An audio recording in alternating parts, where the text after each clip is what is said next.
My name is Chief Herman Horton, the Director of Public Safety here at Jackson State University. As many of you know, yesterday we issued a silver alert for Miss Camilla Phipps.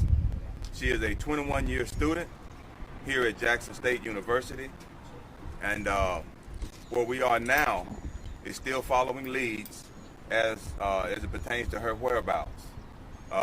Information we received, we immediately began taking investigative steps to determine her whereabouts, reaching out to family, friends, and I would encourage anyone at this time, upon hearing me speak this morning, if you have any information, if you've spoken with her, or even if you've seen her, please call 601-979-2580. I repeat, 601-979-2580. Give us an idea of, just kind of walk us through what you know as far as the timeline, and again, I don't want to ask you to, say anything that could compromise the investigation. Just kind of give us an idea. Yes, sir. I understand.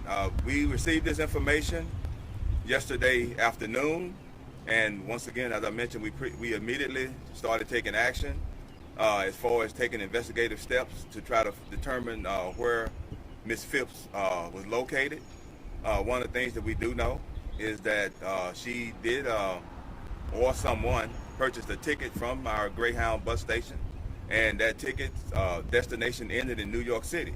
We're taking steps to reach out to our law enforcement partners in that part of the country to try to help us out with determining if she in fact arrived at that location by herself or with someone.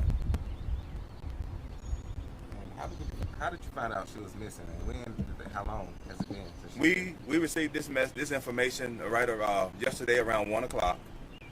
We determined that she had been missing since the 19th, and we started backtracking, taking those steps as far as setting a timeline on information that we received.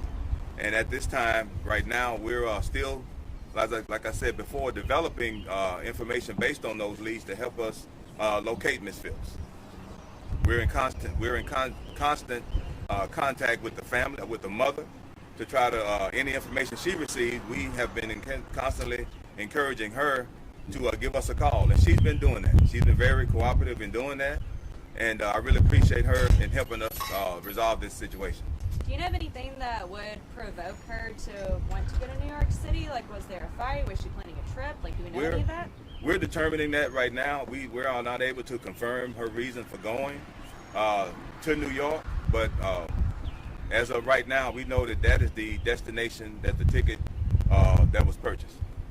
So a couple of people have reached out to us saying that a man followed a student around last week, kind of suspiciously, maybe went into a class. Can you confirm that for us? No, I cannot, but I would encourage those individuals who have that information, please provide that to us, because we would be able to look at what we are able to look at as far as our cameras on campus, as far as the timeline in which they saw these things, because that would help us to make a better determination of what other steps we need to take. What time did the ticket leave? Is it just like, what time was that purchased? Right now, from what I'm able to recall, it was sometime Wednesday, which is the 20th. Sometime that afternoon. I'd have to get a definitive time, but it was sometime Wednesday afternoon. Chief, can you talk about the role that other law enforcement agencies, not just necessarily in New York, but here, since this ticket was purchased, in the city of Jackson jurisdiction, how your law enforcement agency is working with JPD and with other more specialized units in terms of being able to help get some answers? Yes, what we initially do, once we determine that this young lady had been missing for a length of time, we got approval and confirmation from the family, from her mother, to issue a silver alert. Once we did that, we were able to reach out to our local partners to get their assistance in having this issue statewide. And as of this morning, I found that this is somewhat reached the national level, because once an individual is determined to be missing, we appreciate it going to that length rather than just staying local. How's the family holding up at this point? You said you've been in contact with the mother.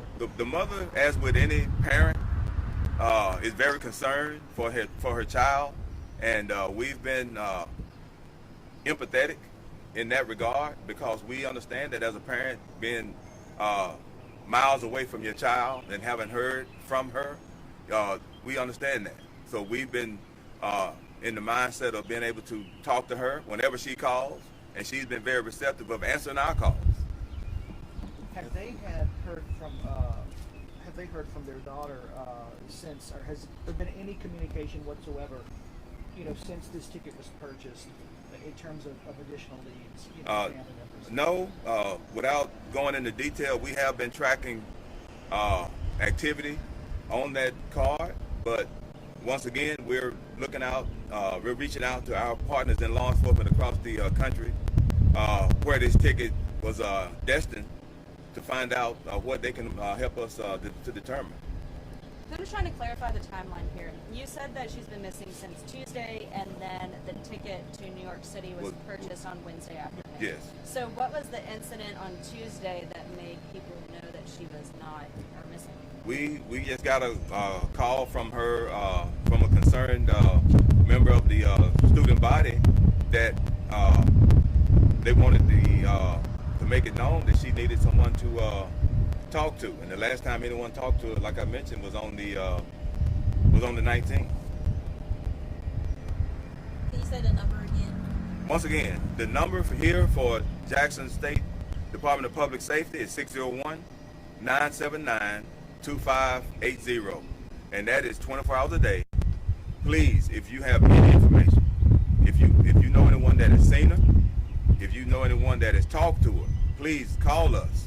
And we encourage any information, any leads that you may have. And you said that someone said she needed to talk to someone. Yes, they were just concerned. They were just concerned about her well-being, because they just felt the need that was something they wanted to do. We're looking into the reason behind that, and but that's part of what we're doing now, without trying to compromise the investigation, because we don't want to put any misleading information out to anyone.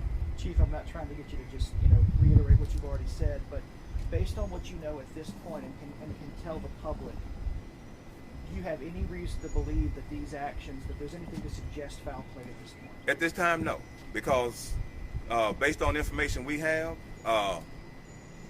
hopefully, based on the information that we have, the ticket was purchased by Miss Phipps, and that ended in New York, which is the final destination for that ticket that she purchased.